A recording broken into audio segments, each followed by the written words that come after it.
ہاں عزاداروں، آج محرم کی دوسری تاریخ، روئیے، آنسو بہائیے، عزا منائیے۔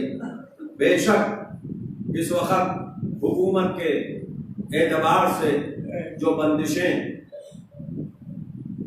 پبلک کے فائدے کے لیے لگائی گئی ہیں، ان پر ہم مسائل پر تو روئیں گے، ہر سال روتے ہیں ہم ذاکر سے مسائل سن کے، ہر سال روتے ہیں انجمنوں کا نوحہ سن کے، ہر سال گریہ کرتے ہیں مرثیہ خان سے مرثیہ سن کے، مگر اس سال ہم کو دوہرا رونا ہوگا، ایک حسین ابن علی کے غم پر، مصیبتوں پر، پھر دوسرے یہ کہ ہم جس کے شیعہ ہیں، ہم جس کے عزادار ہیں، ان حالات میں ہمیں کس طرح مجلس کرنا پڑے۔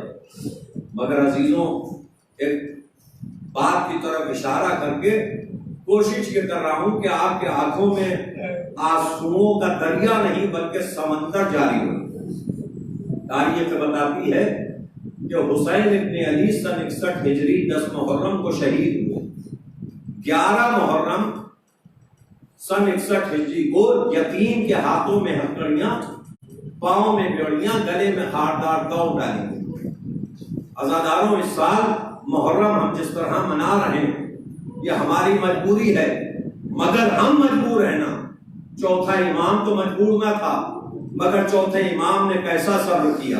چاہتے ایک انگڑائی لیتے تو ہاتھوں کی ہتھکڑیاں، زنجیریں الگ ہو جاتی، مگر چوتھے امام نے سن 61 ہجری میں شاید آج کے لیے ہمیں سبق سکھایا تھا کہ دیکھو، ہم اپنے بابا کا غم نہ کر سکے اس لیے کہ قیدی بنا دیے گئے، تم لوگ تو اتنی زیادہ تعداد میں لائیو مجلس میں شریک ہوتے ہو۔ اور اس وقت میڈیا کا زمانہ ہے، کون ایسا عزادار ہے جو گھر میں ہو اور مجلسیں نہ سن رہا ہو؟ عزیزوں، محرم کی دوسری آ گئی۔ 28 رجب 60 ہجری کو حسین کا چھوٹا سا قافلہ مدینے سے رخصت ہوا کربلا کی طرف۔ 2 محرم 61 ہجری کو حسین کربلا پہنچ گئے۔ جب حسین کربلا پہنچے تو حسین کا زنجنہ ٹھہر گیا، چلتا ہوا گھوڑا رک گیا۔ امام نے دوسری سواری منگائی، تیسری سواری بدلی، چوتھی سواری بدلی۔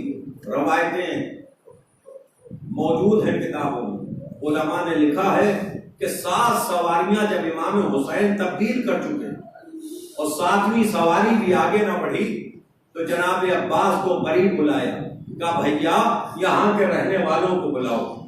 دیکھیے امام وقت تھے حسین، سب کچھ جانتے تھے، امام کو علم غیب ہوتا ہے، مگر ساتھ میں جو اصحاب پہنچے تھے ان کو یقین کامل دلانے کرنے کے لیے رہنے والوں کو بلایا گیا۔ بنی اسد والے آئے، مولا نے سوال کیا، اے بھائیوں یہ بتاؤ اس زمین کا نام کیا؟ کسی نے کہا ارض نینوا کہتے ہیں، کسی نے کہا مولا اس کو ارض کربلا بھی کہتے ہیں۔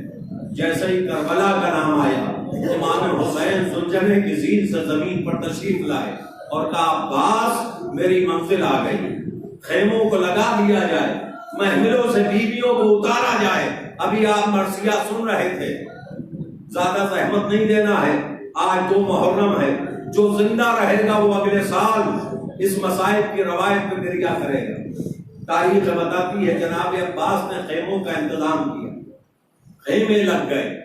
جب خیمے ترتیب کے حساب سے لگا دیے تو بیویوں کو محملوں سے اتارا گیا ادب و احترام کے ساتھ، جیسے مدینے میں سوال کیا گیا۔ ایک مرتبہ جناب فضہ کی سپردگی میں ہر بیوی خیمے میں جانے لگی۔ جب ساری بیویاں خیام میں آ گئیں تو ایک وقت ایسا بھی آیا کہ جب کسی ظالم نے آواز دی، اے عباس حسین کے خیمے ترائی کے کنارے سے ہٹا لیے جائیں۔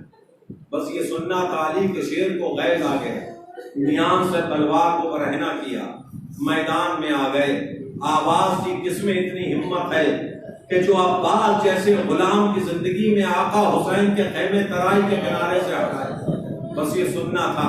ایک مرتبہ امام حسین نے یہ منظر دیکھا، امام حسین بڑی تیزی کے ساتھ، بڑی تیز رفتار میں اس خیمے میں تشریف لائے کہ جس میں رسول کی بڑی نواسی، جس خیمے میں علی کی بڑی بیٹی جس میں بطول کی لخت جگر زینب تشریف فرما تھی، ایک مرتبہ حسین خیمے میں آئے، امام وقت کے استقبال میں جناب زینب بلند ہو گئی، ہاتھوں کو جوڑا، کہا بھیا کیا بات ہے، تمہارے چہرے کا رنگ کیوں متغیر ہے؟ کہا زینب قیامت آ گئی۔ کہا بھیا کیا ہوا؟ کہا عباس کو غیظ آ گیا۔ کہا کس بات پر؟ کہا کسی ظالم نے آواز دی ہے کہ حسین کے خیموں کو ترائی کے کنارے سے ہٹا لیا جائے، اس لیے عباس کو غیظ آ گیا۔ جناب زینب نے ایک جملہ کہا، سنو عزاداروں، اگر تم آمادہ ہو کے ریا کرنے پہ تو برداشت نہ کرو گے۔ جناب زینب نے سر کو جھکایا، ایک سوال کیا، بھیا حسین اگر عباس کو اس بات پر غیظ آیا ہے تو کیا برا ہو گیا؟ بس یہ سننا تھا۔ امام حسین تڑپ گئے، کہا زینب تمہیں مشکل کشا کی بیٹی سمجھ کے آیا ہوں، میری مشکل کو آسان کر دو۔ ایک مرتبہ زینب نے ہاتھ جوڑ کے پوچھا، اے مشکل کشا کے لال حسین، اے امام وقت بھیا حسین، تم پر کیا مشکل آ گئی ہے؟ کہا میری مرضی یہ نہیں ہے کہ خیمے یہیں پر رہے، میری مرضی یہ ہے کہ ترائی سے ہٹا لیے جائیں۔ زینب نے سوال کیا، اے بھیا حسین زینب سے کیا چاہتے ہو؟ ایک مرتبہ امام حسین نے سر جھکا کے کہا، زینب اس وقت تم میری مدد کر سکتی ہو۔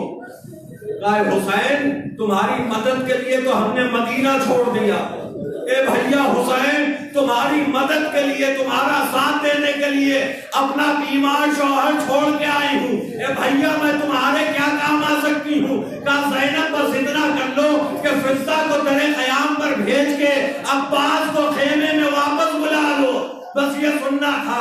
جناب زینب نے رو کر فرمایا، اے بھیا، اے میرے ماجائے حسین، یہ کام تو تم بھی کر سکتے ہو، اس لیے کہ عباس تمہاری اطاعت کرتا ہے، عباس تمہارا کہاں مانتا ہے۔ ایک مرتبہ حسین نے سر جھکا کے جو کہا، بس عزاداروں کو سن لو اور ختم مجلس۔ تاریخ بتاتی ہے حسین نے سر کو جھکایا، کہا زینب غور سے میری بات سنو، جب ولید کے دربار میں مجھ سے بیعت کا سوال کیا گیا تو عباس نے تلوار کھینچ لی تھی، میں نے شانے پر ہاتھ رکھ کے عباس سے کہا تھا، اے بھیا صبر کرو، میرے بابا نے تمہاری تمنا کربلا کے لیے کی ہے، میرا عباس چپ ہو گیا تھا۔ اے زینب وہ وقت یاد کرو کہ جب کوفے کے راستے میں قافلہ میں نے روکا تھا، مسلم کی شہادت کی خبر ملی تھی، عباس نے کہا تھا مولا کوفے جانے دو، میں نے یہی کہا تھا، اے بھیا گھبراؤ نہ، تمہاری تمنا کربلا کے لیے میرے بابا نے کی ہے۔ عباس خاموش ہو گئے تھے۔ اے زینب وہ وقت یاد کرو جب امام حسن مجتبیٰ کے جنازے پر تیروں کی بارش ہوئی، عباس نے تلوار سے نیان سے تلوار کھینچ لی تھی، میں نے یہی کہا تھا، اے بھیا صبر کرو، تمہاری تمنا کربلا کے لیے علی مرتضیٰ نے کی ہے، میرا عباس خاموش ہو گیا تھا۔ اے زینب چوتھا مقام صبر عباس کا یہ تھا کہ جب حر نے تیرے حسین کے لجام فرج پہ ہاتھ ڈالا تو عباس کو غیظ آیا، تو میں نے شانہ تھام کے یہی کہا، اے عباس صبر کرو، تمہاری تمنا میرے بابا نے کربلا کے لیے کی ہے۔ اے زینب اگر میں نے عباس کو اب روکا تو میرا عباس سر جھکا کے یہی کہے گا، اے مولا میری لیے تمنا میرے بابا نے کربلا کے لیے کی تھی، اب تو آپ کا عباس کربلا میں ہے، اے مولا اب عباس کو نہ روکا جائے۔ اے زینب میں عباس کو کوئی جواب نہ دے پاؤں گا۔ زینب سمجھ گئی، اپنے آنکھوں کے آنسوؤں کو پوچھا، قریب بلایا، آواز دی، اے فضہ آ جاؤ۔ جناب فضہ دوڑ کے قریب آئی، کہا اے اماں فضہ جا کے درے خیمہ پر جا کے عباس سے کہہ دو زینب نے بلایا ہے۔ جناب فضہ درے قیام پر آئی، آنے کے بعد پردے کو ہٹایا، ایک صدا پیش کی، اے علی کے شیر تمہیں علی کی بیٹی زینب نے یاد کیا ہے۔ ارے عباس کو اتنا غیظ آ چکا تھا کہ غیظ میں کانوں تک آواز نہ پہنچی۔ جناب فضہ مایوس ہو کے خیمے میں آئی، آواز دیے شہزادی علی کا شیر بھر چکا ہے، خیمے میں آنے کو راضی نہیں۔ ایک مرتبہ کا اماں فضہ ایک مرتبہ اور چلی جاؤ، بس ایک جملہ کہہ دینا کہ زینب نے کہا ہے، زینب نے کہا ہے اگر بجلی کی طرح تم واپس خیمے میں نہ آئے تو زینب اپنے سر کے بال کھول دے گی. بس یہ سننا تھا. درے قیام پر جناب فضہ آئی. اے علی کے شیر قیامت آنے والی ہے, خیمے میں آ جاؤ ورنہ تمہاری بڑی شہزادی اپنے سر کے بالوں کو پریشان کر دے گی. عباس کے کانوں میں صدا گئی. ایک مرتبہ تلوار کو جھکایا, زمین پر ایک خط کھینچا, ظالموں کی طرف دیکھ کے جملہ کہا. علی کے شیر نے فرمایا اے ظالموں غور سے میری بات سن لو. مجھے عباس ابن علی کہتے ہیں. جس کو اپنی زندگی پیاری ہو وہ اس خط کے اس پار رہنا, جسے موت پیاری ہو وہ خط کے اس پار آ جائے. یہ کہہ کے خیمے میں آئے. ایک مرتبہ در قیام پر پہنچے, کلمہ شہادت کی انگلی کو بلند کیا, آواز دی مولا عباس نے السلام علیکہ یا بنت امیر المومنین, اے امیر المومنین کی بیٹی, آپ پر غلام کا سلام. ایک مرتبہ زینب دوڑ کے در خیمہ پر آئی, پردے کو ہٹا دیا, اس طرح ہاتھ پھیلا دیے جس طرح کوئی ماں اپنے بیٹے کے انتظار میں ہو. ایک مرتبہ جناب عباس کو اجازت ملی, جناب عباس خیمے میں داخل ہوئے. جناب زینب پیچھے ہٹی, آواز دی میرے بھائی اور آگے آ جاؤ, علی کے شیر اور قریب آ جاؤ. جب جناب عباس خیمے میں نزدیک آ گئے کہا بھیا بیٹھ جاؤ, بھیا زمین میں بیٹھ جاؤ. جناب عباس نے دستے ادب جوڑ کے کہا اے شہزادی, کیا اس سے پہلے کبھی آپ نے آقا حسین کے سامنے مجھے بیٹھتے دیکھا ہے؟ وہ میرا مولا ہے, آپ میری شہزادی ہیں. شہزادی ٹھہری رہے, میں کیسے بیٹھوں؟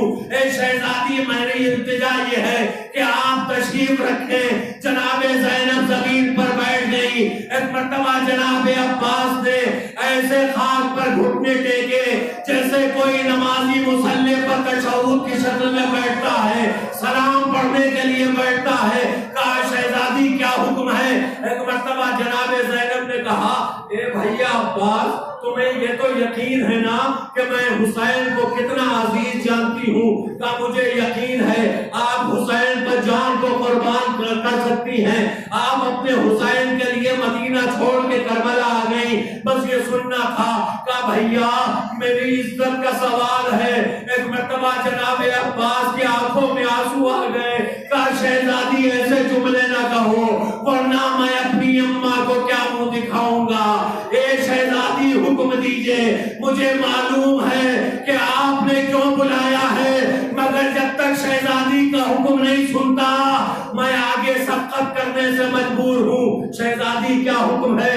جناب زینب نے سر کو جھکایا, دبی ہوئی زبان میں آہستہ سے فرمایا اے عباس, اگر ہو سکے تو حسین کی مرضی یہ ہے کہ ترائی کے کنارے سے خیموں کو ہٹا دو.